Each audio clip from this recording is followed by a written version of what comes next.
Masarap at malinamnam. Ganito namang version ang subukan mo sa menudo. Meron akong hiniwa ditong pork kasim. Timplahan lang natin to ng toyo, liquid seasoning, vinegar. Maglagay tayo ng paminta. Maglagay rin tayo dito ng bawang, pickled relish, at haluin. Pagkatapos haluin, ibabad lang natin ito ng mga 30 minutes. Dito naman sa isang bowl, may hiniwa na tayong pork liver. Timplahan lang natin ito ng toyo, liquid seasoning, at pigaan natin ito ng kalamansi. At ganon din, ibabad din natin siya. So after mababad, maglagay lang ako dito ng margarine. At lutuin ko na yung atay ng baboy.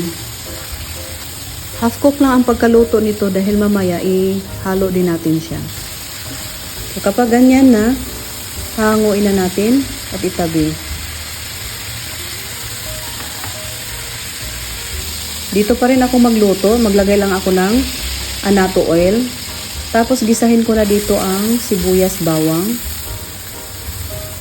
Naglagay na rin ako dito ng dahon ng paminta.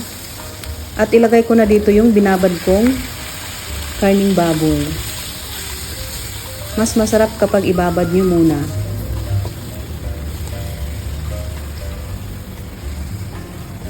Hindi po ako dito maglalagay ng tomato sauce or tomato paste. Dahil ang tomato sauce at tomato paste, madali siyang mapanis. At ayan na, kumulo na siya. Medyo malambot na yung karne.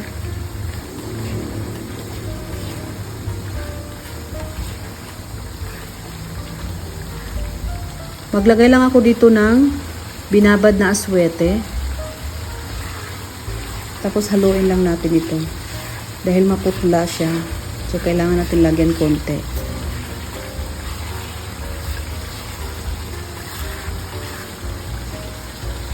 Maglagay lang ako ng isang pirasong pork cubes. Tapos ang isabaw ko dito ay yung Sprite. Yan, Sprite po ang isabaw ko. Dahil ang kadalasan na isabaw natin is ang tubig. So ang sa akin ay Sprite. Para hindi na ako maglagay dito ng sugar. So palambutin ulit natin siya. Yan, kapag ganyan na at nag-reduce ng kanyang tubig, haluin lang natin siya konti. Dahil malambot na rin naman ang ating karne. Ilagay ko na dito ang liver spread, isang lata, yung maliit. Yan, haluin lang natin siya, tapos hinaan nyo na yung apoy. Kung gusto nyo maglagay ng cheese, pwede naman. Pero ako hindi na ako maglalagay. At ibuhos ko na dito yung pinirito kong patatas, carrots at bell pepper. Yan, ganun lang kadali yung ating napakasarap na menudo. Pwede ko yung maglagay dito ng raisins kung anong pinaglalagay nyo. Pwede maglagay ng hotdog. Tapos tikman na natin. Ayan, okay na yung lasa at ilagay ko na dito yung atay ng baboy. Dahil hindi po siya pwedeng ma-overcook, kaya panghuli siya.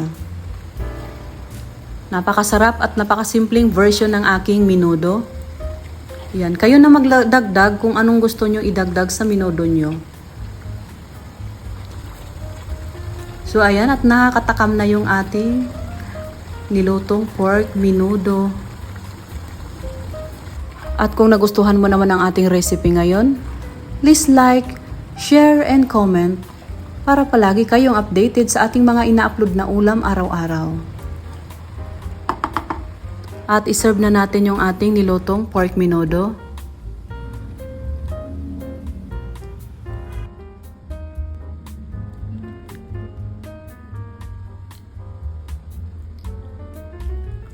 At yun lamang, maraming salamat sa panunood!